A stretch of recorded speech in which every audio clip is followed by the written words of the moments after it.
अब इसमें गौर से देखिएगा, ये मेरा कैमरामैन आपको दिखाएगा। इसके अंदर बिस्मिल्लाहिर्रहमानिर्रहीम। हज़रत बशर हाफ़ी रहमाउल्लाह के मैखाने थे। एक रोज़ रास्ता चलते हुए उन्हें अल्लाह रब्बुल इज़्ज़त का नाम पड़ा हुआ मिला। उन्होंने उसे उठाया, सीने से लगाया, उसे चूमा और आँखों से लगाया, फिर उसे अपने साथ घर ले गए, उस पर खुशबू लगाई और एक ऊंची जगह रख दिया।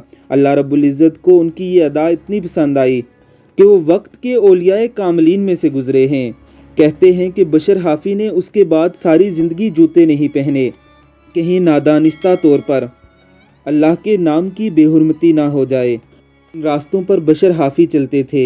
अल्लाह रब्बुल इज़्ज़त वो रास्ते कांटों से पाक कर देता था। अल्लाह की करोड़ों रहमतें हों हज़रत बशर हाफ़ी रहमाउल्लाह पर।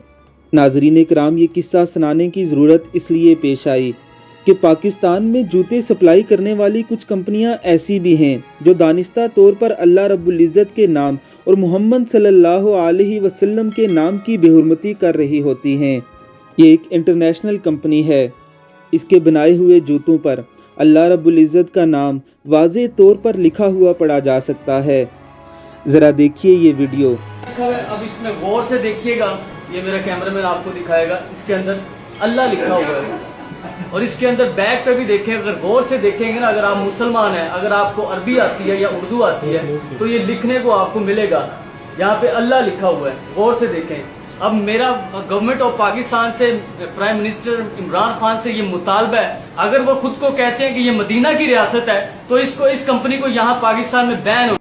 अगर ये कंपनी पाकिस्तान में बैन नहीं होती तो लानत है हमारी ज़िंदगियों पर।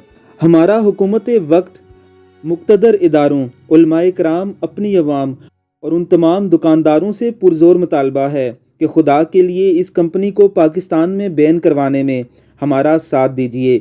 अल्लाह रब्बुल इज़्ज़त आप सबको अपने हिफ्ज़ो अमान में रखे। आमीन सुम्मा आमीन।